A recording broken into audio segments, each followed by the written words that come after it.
ఎప్పుడెప్పుడు ఐపీఎల్ వస్తుందా అని ప్రతి ఒక్క క్రికెట్ అభిమాని కూడా ఎదురు చూస్తున్నాడు. సో ఇవాళ ఈ ఆదివారం నాడు హైదరాబాద్ ఉప్పల్ రాజీవ్ గాంధీ ఇంటర్నేషనల్ స్టేడియం వేదికగా ఈ సంవత్సరం మొదటి IPL match Sunrisers Hyderabad ఆడబోతుంది. సో ఈ ఏర్పాట్లకు సంబంధించి అట్లాగే టికెట్స్ సేల్స్ నుండి మొదలు పెడితే అటు టీసీఏ అసోసియేషన్ వరకు ప్రతి అంశం పైన మనతో మాట్లాడేందుకు హెచ్సీఏ అధ్యక్షుడు జగన్మోహన్ రావు మనతో ఉన్నారు. నమస్తే జగన్మోహన్ రావు. నమస్తే అండి. ఎట్లా ఉంది ఈసారి అరేంజ్మెంట్స్ అని ఎలా చేశారు ఐపీఎల్కి?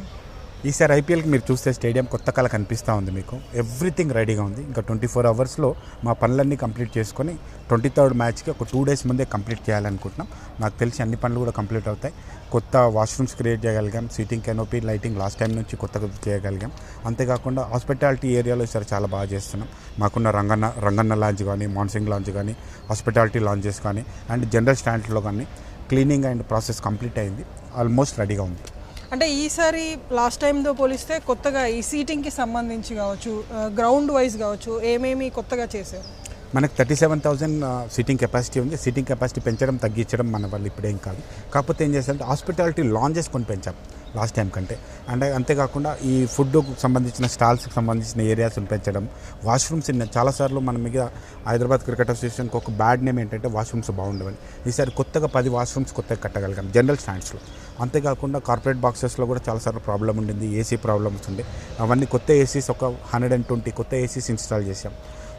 ప్రతి కార్పొరేట్ బాక్స్లో ఉన్న వాష్రూమ్స్ అన్ని టైల్స్ అన్ని చేంజ్ చేసి కమోడ్స్ అన్ని కూడా చేంజ్ చేయగలిగాం. సో మేము కొత్త ఎక్స్పీరియన్స్ ఈసారి అయితే ఇవ్వబోతున్నాం. అయితే సేమ్ టైం ఈ టికెట్స్ సేల్స్కి సంబంధించి అంటే ప్రతిసారి ఒక నింద అయితే హెచ్సీఏ మీద పడుతూనే ఉంది. సో దీనికి హెచ్సీఏ తరఫున ఎట్లాంటి జస్టిఫికేషన్ ఇస్తారు? మాకు సంబంధం లేకుండా మా మీద అపనిందలు అయితే వస్తూ ఉంటాయి. ఎందుకంటే అందరికీ కూడా తెలుసు ఐపీఎల్ మ్యాచెస్ పూర్తిగా హోమ్ గ్రౌండ్ అయిన ఎస్ఆర్హెచ్కి ఇస్తుంది. ఇంట్లో టికెటింగ్లో మాకు సంబంధం ఉండదు. టికెట్లో కానీ, టికెట్ ప్రైస్లో కానీ, టికెట్ సేల్స్లో కానీ అండ్ కాంప్లిమెంటరీ ప్రాసెస్లో కానీ దీంట్లో ఏది మాకు సంబంధం లేదు. మా వెన్యూని, మా ఉప్పల్ స్టేడియంని మేము ఎస్ఆర్హెచ్ వాళ్ళకి రెంట్కి ఇస్తాం. ఆ రెంట్ కోసం కానీ ప్రతి మ్యాచ్కి 1,50,00,000 రూపీస్ మాకు పే చేస్తారు. అంతేకాకుండా మాకు ఒక 3,700 కాంప్లిమెంటరీ ప్రాసెస్ ఇస్తారు. 3,700 కాంప్లిమెంటరీ ప్రాసెస్లో 2,500 అంటే ఈచ్ క్లబ్ సెక్రటరీకి 10 పాసెస్ లాగా 2,500 వెళ్ళిపోతాయి. ఆ తర్వాత మా దగ్గర 1,200 పాసెస్ ఉంటాయి. 1,200 పాసెస్లో ఆల్ డిపార్ట్మెంట్స్కి ఇవ్వాలి, ఎక్స్ ప్లేయర్స్కి ఇవ్వాలి, రంజీ ప్లేయర్స్కి ఇవ్వాలి, ఇంకా మా స్టాఫ్కి ఇవ్వాలి. ఇవన్నీ వెళ్ళిపోయిన తర్వాత నా దగ్గర నాకు బాక్స్, ప్రెసిడెంట్ బాక్స్ అయినా 30 టికెట్లే ఉంటాయి. అందులోనే నేను ఎవరికైనా ఇవ్వడానికి పాసిబుల్ అయితే తప్ప వేరే ఛాన్స్ ఉండదు. అండ్ లాస్ట్ టైం వచ్చేసరికి ఎలక్ట్రిసిటీ సమస్య వల్ల మధ్యలో మ్యాచ్ ఆగిపోయినటువంటి పరిస్థితి. సో ఆ ప్రాబ్లం కంప్లీట్గా సాల్వ్ అయిపోయిందా ఇప్పుడు? యా చాలా మందికి ఒక అపోహ ఏంటంటే ఎలక్ట్రిసిటీ ప్రాబ్లం వల్ల మ్యాచ్ ఆగిపోయిందండి. మ్యాచ్ ఎప్పుడు ఆగిపోలేదండి. ఇన్ కేస్ ఎలక్ట్రిసిటీ కట్ అయినప్పటికీ కూడా మ్యాచ్ ఎప్పుడైనా మీరు గుర్తుపెట్టుకోండి, పవర్ మీద రన్ అవ్వదండి, జనరేటర్ బ్యాకప్ మీద రన్ అవుతుంది. ఆ రోజు మ్యాచ్కి కూడా మా దగ్గర 8 hours బ్యాకప్ ఉండింది. ఆ రోజు ప్రాక్టీస్ మ్యాచ్ ఉండింది. ప్రాక్టీస్ మ్యాచ్కి ఇంకా మ్యాచ్ ఆడింది. ఆ రోజు డిస్టర్బెన్స్ లేకుండా మ్యాచ్ కూడా అయింది. కాకపోతే ఎవరైతే పవర్ కట్ చేసినారో ఎక్స్ట్రా ఎంతూజియాజంతో వాళ్ళు మీడియాకి లీక్ ఇవ్వడం జరిగింది. మీడియాలో ఉప్పల్ స్టేడియం చీకట్లో అంధకారం అవన్నీ, రేపు మ్యాచ్ ఉంటుందా లేదా అని. అసలుకి కరెంట్ ఉన్నా లేకపోయినా మాకు సంబంధం లేకుండా జనరేటర్ మీద రన్ చేస్తాం. అయినప్పటికీ కూడా ఆ రోజు ఇమీడియట్గా నేను ఆ ప్రాబ్లమ్స్ని సీఎం ఆఫీస్ తీసుకెళ్ళడం, అక్కడ ఉన్న షన్వాస్ కాసిం సార్ కానీ, అజిత్ రెడ్డి గారు కానీ వాళ్ళు ఇమీడియట్గా ప్రాబ్లమ్ సాల్వ్ చేయడం జరిగింది. ఆ పెండింగ్ ఇష్యూస్ని కూడా, అది పవర్ బిల్ పెండింగ్ కాదండి, అది ఎప్పుడు పవర్ థెఫ్ట్ అయినప్పటికీ సర్చార్జ్ ఉండింది. ఆ సర్చార్జ్ని కూడా మేము ఇమీడియట్గా పే చేయడం జరిగింది. ప్రాబ్లమ్ సాల్వ్ అయిపోయింది.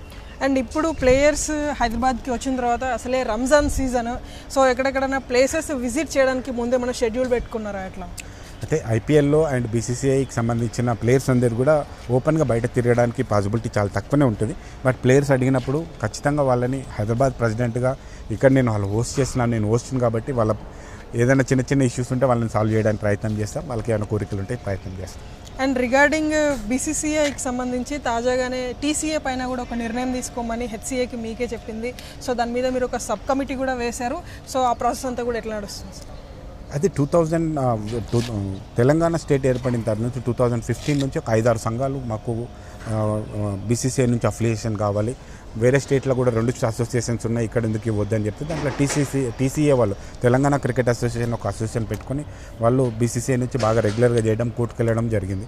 అప్పుడు బీసీసీఐ చాలా క్లియర్గా ఇంకొక కొత్త అసోసియేషన్ ఇవ్వడం పాసిబిలిటీ లేదు, ఇక్కడ ఇంకొక కొత్త అసోసియేషన్ ఇవ్వడం చెప్పడం జరిగింది. దాంతోపాటు వాళ్ళు కొన్ని క్వశ్చన్స్ రేజ్ చేశారు టీసీఏ వాళ్ళు. తెలంగాణలో హైదరాబాద్ క్రికెట్ అసోసియేషన్ ఓన్లీ హైదరాబాద్కే పనిచేస్తుంది, డిస్టిక్లో పనిచేయట్లేదు. డిస్ట్రిక్ట్ డెవలప్మెంట్ లేదు.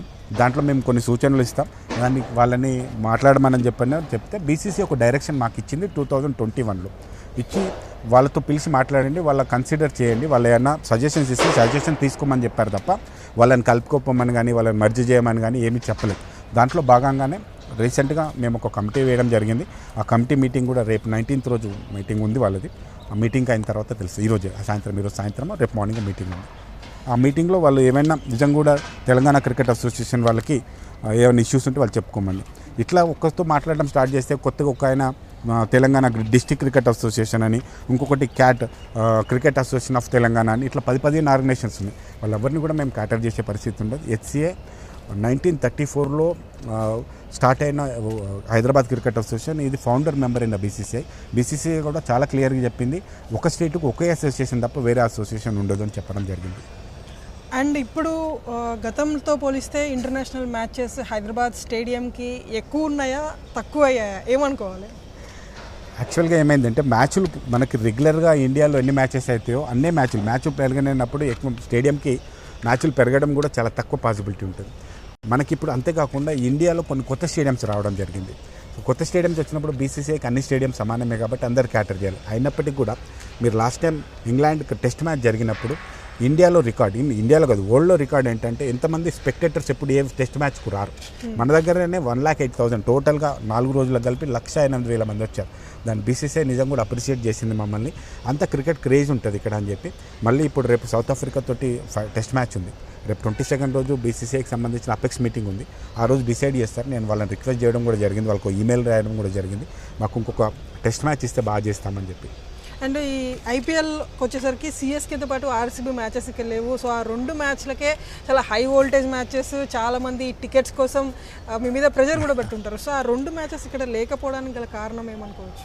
ఆ 2 మ్యాచ్లు లేనందుకు నిజంగా నేను ఫస్ట్ ఆఫ్ ఆల్ హ్యాపీగా ఫీల్ అవ్వాలి, బ్యాడ్గా ఫీల్ అవ్వని అర్థం కాలేదు. కాకపోతే ఏంటంటే మనకి ఇప్పుడు 7 మ్యాచెస్ రెగ్యులర్గా ఉండేవి. అప్పుడు ఖచ్చితంగా 7 సిఎస్కే మ్యాచ్ ఆర్సీబీ మ్యాచ్ ఉండేది.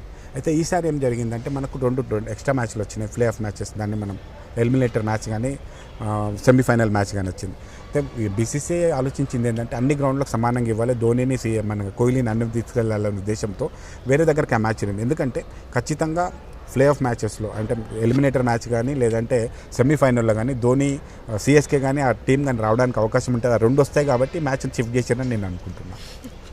అండ్ రీసెంట్గా మీరు చూసే ఉంటారు, బెట్టింగ్ యాప్స్ గురించి పోలీసులు కూడా కేసులు నమోదు చేస్తున్నారు. సోషల్ మీడియా ఇన్ఫ్లుయెన్సర్స్ మీద కూడా వాళ్ళకు ఒక అలర్ట్ జారీ చేస్తున్నారు, బెట్టింగ్ యాప్స్ని ఎంకరేజ్ చేయదని. సో మీరు ఒక స్టేట్ అసోసియేషన్ ప్రెసిడెంట్గా ఉన్నారు క్రికెట్కి. సో మీరు ఈ బెట్టింగ్కి పాల్పడేటువంటి వారికి కానీ, సో దాన్ని ఎంకరేజ్ చేసే వారికి కానీ ఎట్లాంటి మెసేజ్ ఇస్తారు? బెట్టింగ్ వల్ల చాలా జీవితాలు పాడైనాయి. నేను పర్సనల్గా చాలామందిని చూశాను.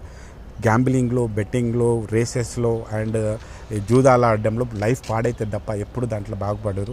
దయచేసి ఎవరు బెట్టింగ్కి పాల్పడద్దు. ఎవరైనా బెట్టింగ్కి పాల్పడినట్టు మీకు తెలిసినా లేదంటే బెట్టింగ్ పాల్గొంటున్నారని మీకు తెలిసినా ఇమీడియట్గా పోలీస్కి ఇన్ఫామ్ చేయండి. బెట్టింగ్లని కానీ బెట్టింగ్స్ కానీ ఎవరు ఎంకరేజ్ చేయదు.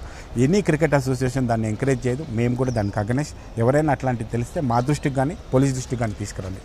సో ఫైనల్లీ ఐపీఎల్ 2025కి మొత్తం హైదరాబాద్ ఉప్పల్ స్టేడియం సిద్ధమైంది. సో వీక్షకులకు హెచ్సిఏ ప్రెసిడెంట్గా జగన్మోహన్ రావు ఏం చెప్పబోతున్నారు? ఇక్కడ ఐపీఎల్ పండుగ జరగబోతుంది, దానికి పూర్తిగా ముస్తాబయ్యాం మేము. ఈసారి నేను ఖచ్చితంగా కొత్త స్టేడియం మీకు చూపించబోతున్నాను. మీరు మ్యాచ్ చూడడానికి రండి. మ్యాచ్ చూడడం కంటే ఎక్కువ ఈసారి స్టేడియం చూడడానికి రండి. మీరు నా మీద ట్రోలింగ్ చేసి ఏవైతే నెగిటివ్ ఉన్నాయో అవన్నీ పాజిటివ్ తీసుకొని అన్ని ఏర్పాట్లు చేయడం జరిగింది. ఈసారి మీరు ఖచ్చితంగా న్యూ స్టేడియంని చూసిన విధంగా స్టేడియం చేయబోతున్నాను. ఈసారి స్పెక్టేటర్స్కి మంచి ఎక్స్పీరియన్స్ ఇవ్వబోతున్నాం. అట్లాగే స్టాండ్స్లో మంచి ఫుడ్ ఇవ్వబోతున్నాం. వాటర్ ఫెసిలిటీస్ చాలా బాగా చేసాం అండ్ వాష్రూమ్ ఫెసిలిటీస్ బాగున్నాయి. మీరు వచ్చేసి ప్రతి ఒక్కరు వచ్చి మ్యాచ్కి చూడండి. అయితే ఒక చిన్న రిక్వెస్ట్, ప్రతి ఒక్కరు ప్రతి మ్యాచ్కి రావాలని చూడకండి. ఒక 2 మ్యాచ్లు స్టేడియంలో చూడండి, మిగతా 7 మ్యాచెస్ టీవీలో చూడండి. మీరు టీవీలో మ్యాచ్ చూడడం వల్ల వేరే వాళ్ళకి అవకాశం ఇచ్చినట్టు ఉంటుంది. మా ఇంటెన్షన్ ఏంటంటే ఒక 3-4 lakhs మెంబర్ని స్టేడియంకి కొత్తగా అందరినీ చూపించాలి. మీరు కంటిన్యూగా 9 మ్యాచెస్ చూస్తే వేరే వాళ్ళని చూసే అవకాశం ఉండదు. కాబట్టి దయచేసి మీరు 2 మ్యాచ్లకు రండి స్టేడియంకి. 7 మ్యాచెస్ టీవీ చూడండి, వేరే వాళ్ళకి చూసే అవకాశం ఉంటుంది. రైట్, అది హెచ్సిఏ ప్రెసిడెంట్ జగన్మోహన్ రావు చెప్పినటువంటి వర్షన్. ఈ సండే నుండి హైదరాబాద్లో ఐపీఎల్ మ్యాచెస్ స్టార్ట్ కాబోతున్నాయి. సో మొదటి మ్యాచ్ రాజస్థాన్ రాయల్స్తో ఎస్ఆర్హెచ్ ఆడబోతుంది.